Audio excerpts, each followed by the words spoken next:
Okay, let's have a look at some numerical questions. The first one is, a gas is compressed hyperbolically from a pressure and a volume of 100 kilopascal and a volume is 0.056 meter cube, respectively. To a volume, the new volume is 0.007 meter cube. We need to make sure the units are same before and after.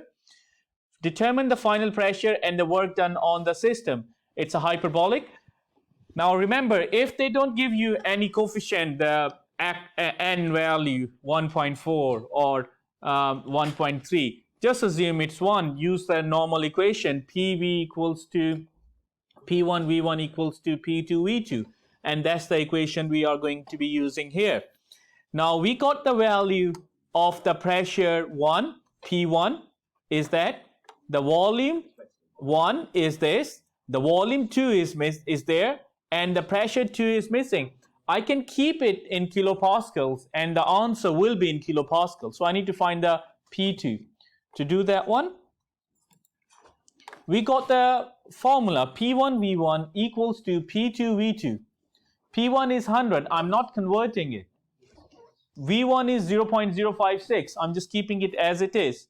P2 is 0.007. This is in meter cube. Oh, sorry. This is in meter cube volume and this is in meter cube. Yeah. So V2 is 0.007. P2 is the one that's missing.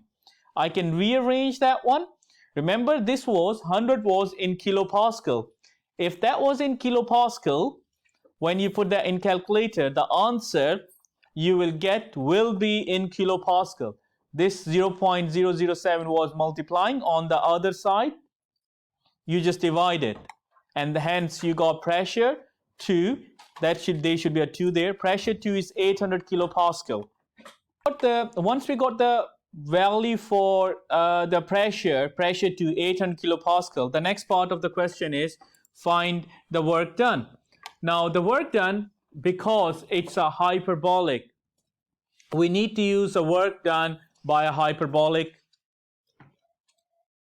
formula. So we're going to do, work done is P1 V1 ln of V2 over V1. Now this is compression.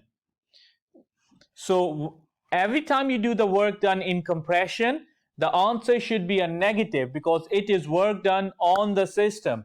Work done on the system should be negative, but let's find out if the answer is negative.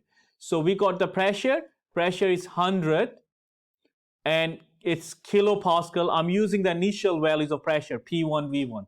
So 100 kilopascal, I convert that into Pascal. Volume 1 was 0.056. ln V2 or V1. V2 is 0.007. V1 is 0.056. I put that value. Always remember, if the top value is more than the bottom value, when you take the ln, the answer is automatically going to be the negative. When you write down the answer, it will be a negative value. In this case, negative 11.6 times 10 to the 3. I converted that into kilojoules. Yeah, because the system is in compression, the work done will be a negative value. Now let's have a look at a question where you are given a petrol engine which burns a fuel of 20.4. So this is 20.4 kilogram of petrol per hour. The petrol has a calorific value of 43 megajoules per kilogram. If you burn 1 kilogram of petrol, you will get 43 megajoules of the energy. The thermal energy, thermal efficiency of the engine is 20%. Find the power output of the engine and the energy rejected per minute.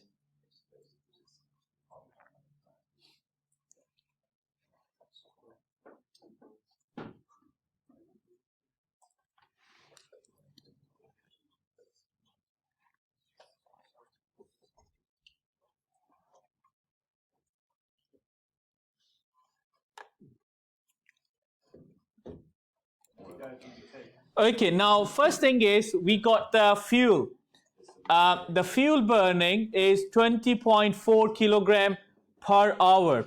I want to find out how much fuel is burned per second. So 20.4 kilogram of the fuel per hour. So I need to divide that by 3,600 to convert that into per second. So I got that one in per second. You can find the answer to that, or you can leave it as it is.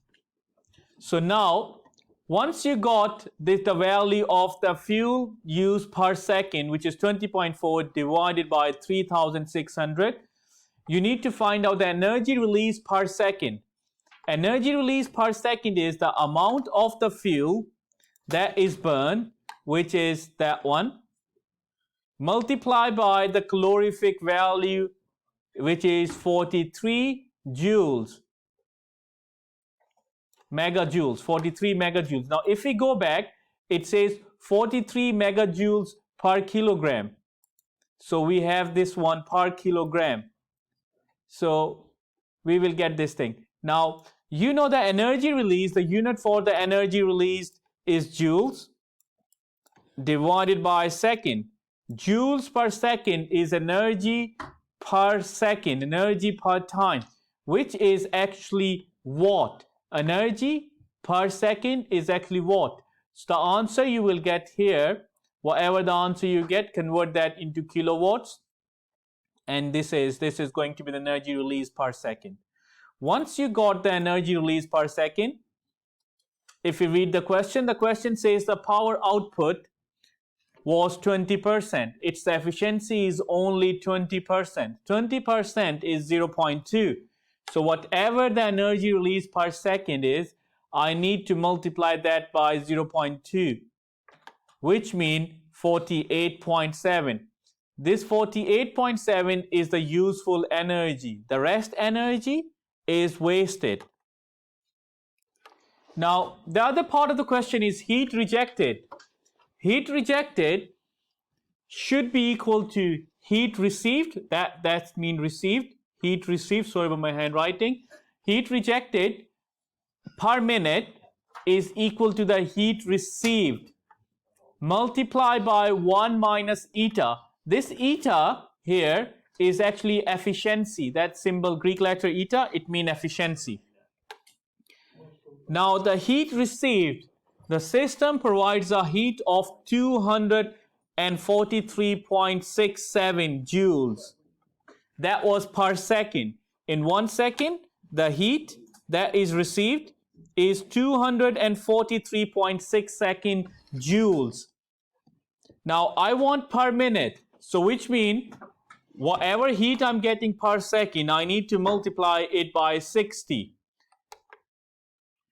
And then 1, because the total efficiency is 100%, minus the real efficiency, which is 0.2. So 1 minus 0.2, which means that is 0.8. So 0.8%, like 80% is the one that is the heat rejected. And I want to find out the heat rejected per minute. So 243.67 multiplied by 60, because I want to do 1 minute, times by 0.8. And that will give you the answer 11.6 megajoules per minute of the heat. And that will be your answer.